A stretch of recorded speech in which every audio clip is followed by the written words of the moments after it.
हिंदुस्तान के सबसे बड़े बड़े अरबपतियों को कितना कर्जा माफ किया मोदी जी ने? 14 लाख करोड़ रुपया। 14 लाख करोड़ रुपया। अगर किसान को ये नहीं लगेगा कि देश की सरकार हमारी रक्षा कर रही तो देश आगे नहीं बढ़ेगा। किसान का 14,000 नहीं माफ होता, 10,000 नहीं माफ होता। सरकार में सारे किसान जो सबका भरण पोषण करते हैं वो आज भिखारी का हिस्सा बन गया। जब किसान बैंक को पैसा वापस नहीं देता है तो कहते हैं भैया तू चोर है। कि अगर हमारी सरकार आएगी तो एकदम ये जो आपका काम है हम करके आपको देंगे। और जब अदानी पैसा नहीं देता तो कहते हैं भैया आजा थोड़ा और देते हैं तुझे। राहुल किसानों के साथ तो मोदी अदानी के साथ। जी हाँ, नमस्कार, आप देख रहे हैं देशवा न्यूज। मैं हूँ प्राची सिंह आपके साथ। राहुल किसानों के साथ तो मोदी अदानी के साथ, ऐसा हमारा कहना नहीं है, ऐसा राहुल गांधी का कहना है कि मोदी सिर्फ अदानी के साथ रहते हैं, उनको सिर्फ पैसे देते हैं और किसानों के नाम पर तो उनके पास कुछ नहीं है। फसल का मुआवजा नहीं देते हैं, फसल अगर कुछ होता है तो उन्हें मुआवजा भी नहीं मिलती है, ना ही उन्हें राशि मिलती है। मोदी गरीबों का उत्थान की बात करते हैं तो मोदी गरीब अगर उत्थान की बात करते हैं तो इतने गरीब कहाँ से आए? जी हाँ, ये सवाल उठता है, और कहाँ से आए? और सारे जो जितने भी किसान हैं सभी लोग भावुक होके कहते नजर आते हैं, जिस तरीके से हमें मुआवजा नहीं दिया जाता है, यूएसपी के नाम पर राजनीति करती है। राहुल गांधी का भी कहना है यूएसपी के नाम पर सरकार बस राजनीति करती है, उन पर जुल्म सताती है, और हमारी जब सरकार आएगी तब हम किसानों के समर्थन में बात करेंगे। और साथ ही साथ अभी जब तक किसी और की सरकार है तब तक मैं उन्हें न्याय दिलवाने की पूरी कोशिश करूंगा। आगे आप किसानों की बातों को सुनिए। मैं अनिरुद्ध मेहता, बिहार किसान मजदूर संघ का संस्थापक हूँ। बहुत सौभाग्य है इस मिट्टी का कि हमारे राहुल भाई हम लोगों के बीच में पधारे हैं। आज इस देश में मोदी की सरकार में सारे किसान जो सबका भरण पोषण करते हैं वो आज भिखारी का हिस्सा बन गया है। हम अपने महान नेता इस देश के राहुल भाई से निवेदन करेंगे, एमएसपी को कानूनी दर्जा दिलाने की लड़ाई आप हमारे तरफ से लड़िए। हम लोग आदिवासी हैं, हम लोग का कुछ नहीं भेटता है, झोपड़ी का घर है, न मकान है, न दुकान है, कुछ नहीं है। हम लोग कमाते हैं तो खाते हैं, नहीं कमाते हैं तो नहीं खाते हैं, भूखे रहते हैं। कैसे हम लोग जिएंगे? हम लोग का कोई देखने वाला नहीं है, डगर से नहीं है। डगर में जब पानी बढ़ता है तो एक ठोना रह जाता है, घर में घुस जाता है पानी, कैसे रहेंगे? इतना करते करते सबका जिताते हम लोग तो थक गए हैं। आपको समस्या से बोल रहे हैं, देख करके चल करके देखिएगा कि कैसा है।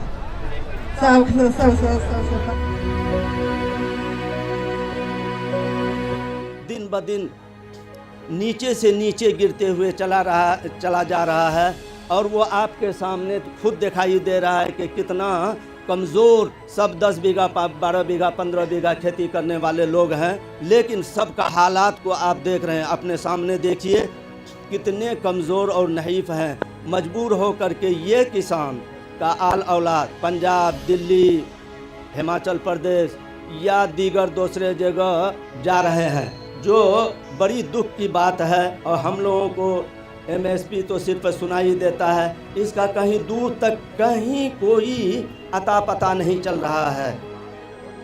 नमस्कार। उत्तर प्रदेश में भट्टा परसौल एक जगह है, वहां जाकर मैंने जमीन का मामला, किसानों की जमीन का मामला जाके छेड़ दिया। उसके बाद हिंदुस्तान की पूरी मीडिया मेरे पीछे पड़ गई, बिल्कुल उनका बर्ताव बदल गया। क्यों? क्योंकि जो किसानों की जमीन की बात थी उसको मैंने जाके उठा दिया। भट्टा परसौल के बाद यूपीए ने, कांग्रेस पार्टी ने जमीन अधिग्रहण बिल पार्लियामेंट में पास किया। 4 गुना कॉम्पेंसेशन किसानों को अपनी जमीन के लिए, 4 गुना, मार्केट रेट से 4 गुना। मोदी जी का पहला काम पार्लियामेंट में आकर इस बिल को रद्द करने का था। तो मेरा कहना है कि जो भी राजनेता किसानों की जमीन की रक्षा करने की बात करेगा, उस पर 24 घंटा मीडिया का आक्रमण शुरू हो जाएगा। अब यहाँ पे ये आपका एसएसबी का है, कानून के मुताबिक अगर ये जमीन इस्तेमाल नहीं की गई तो 5 साल के अंदर आपको वापस मिल जानी चाहिए, ये कानून है। मगर यहाँ पे हिंदुस्तान की सरकार जमीन अधिग्रहण बिल के कानून को तोड़ दी, और मैं आपको आश्वासन दे सकता हूं कि अगर हमारी सरकार आएगी तो एकदम ये जो आपका काम है हम करके आपको दे देंगे।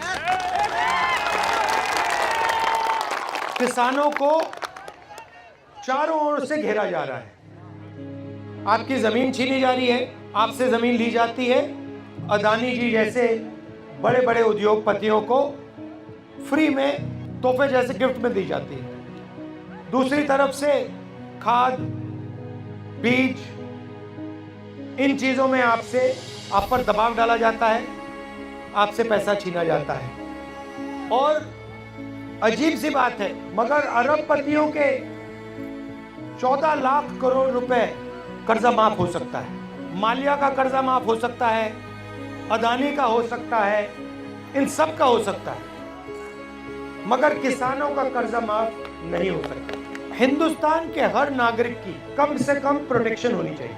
अगर हम किसानों की रक्षा नहीं करेंगे, चाहे वो एमएसपी की बात हो, कर्जा माफी की बात हो, सही दाम दिलाने की बात हो, अगर किसान को ये नहीं लगेगा कि देश की सरकार हमारी रक्षा कर रही है तो देश आगे नहीं बढ़ सकता। और आज सच्चाई है कि जो किसान के दिल में जो डर है उसको सरकार मिटा नहीं पा रही, और किसान ने सरकार पे पूरा का पूरा भरोसा खो दिया। मगर मैं आपको यहाँ ये कहने आया हूँ कि हमारी कोशिश रहेगी कि जो आप भरोसा खोए हैं वो एक बार फिर आप हमारी सरकार पर भरोसा करें। और मैं आपको गारंटी देता हूँ, जैसे हमारी सरकार आएगी हम कानून को यहाँ लागू करेंगे। कांग्रेस पार्टी अधिग्रहण का कानून लेकर के आई, एमएसपी का कानून लेकर के आई और बाढ़ पीड़ितों को मुआवजा देने का कानून लेकर के आई है। लेकिन जो नई सरकार है ये किसान विरोधी सरकार है। इसीलिए यह जो भारत जोड़ो न्याय यात्रा है, इसमें हम 5 न्याय की बात कर रहे हैं। उसमें से एक सबसे जरूरी न्याय है किसानों का न्याय। और राहुल जी ने बोला है, याद रखिएगा, राहुल गांधी जो बोलते हैं दुनिया इधर से उधर हो जाए वो करके रहते हैं। धन्यवाद।